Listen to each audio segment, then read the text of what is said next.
Ang Bureau of Fire Protection dinhi sa probinsya sa Bohol bag-o lang nagpahigayon og duha ka adlaw nga manungdanong kalihukan nga nagpasiugda ug nagpadayon nga mga paningkamot sa pagpalambo sa mga protokol sa kaluwasan sa sunog ug pagpalambo sa kapasidad sa lokal nga mga personahe sa probinsya.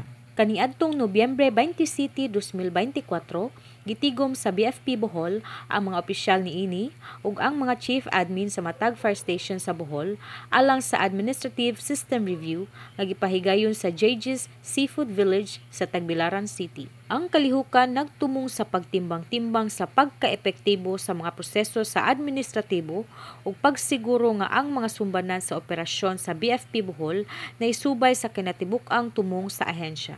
Ang BFP Bohol nga gipanguluhan ni Fire Superintendent Raul G. Bustalino, Provincial Fire Marshal, mipaambit og mga panabot sa pagpalambo sa kausayan sa pagtubag sa sunog, pagbansay sa mga personahe ug mga kampanya sa edukasyon sa publiko. Ang kalihukan nagpakita sa mga presentasyon gikan sa mga key figures sa Fire Safety Administration, gisundan sa mga workshop diin ang mga partisipante makatampo og mga ideya ug maghisgot sa mga hagit nga giatubang sa Bureau. Pipila lang ka adlaw ang milabay kaniadtong Disyembre 2, 2024, ang Bureau of Fire Protection Bohol nag-organisar og Fire Arson Investigation Seminar sa Maxi Hotel and Events sa Tagbilaran City. Ang seminar nga nakadani sa mga fire officers ug fire investigators nagtumong sa pagpauswag sa kahibalo ug kahanas sa mga fire investigators sa pagdumala sa mga kaso sa sunog. Ang seminar naglangkob sa lain-laing mga hilisgutanan.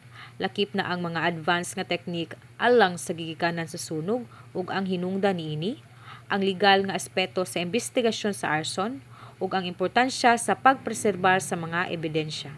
Ang duha ka mga kalihukan naghatag sa mas lapad nga pagsalig sa BFP Bohol sa pagpalig-on sa kaluwasan ug paglikay sa sunog sa probinsya.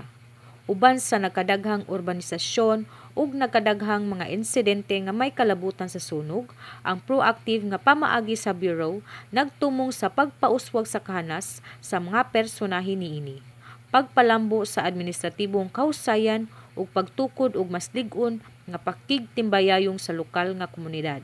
Alang sa BFP TV, madasigon alang sa kaluwasan sa publiko. Kini si Fire Officer 1, Analu Cristi O, Tagadiad.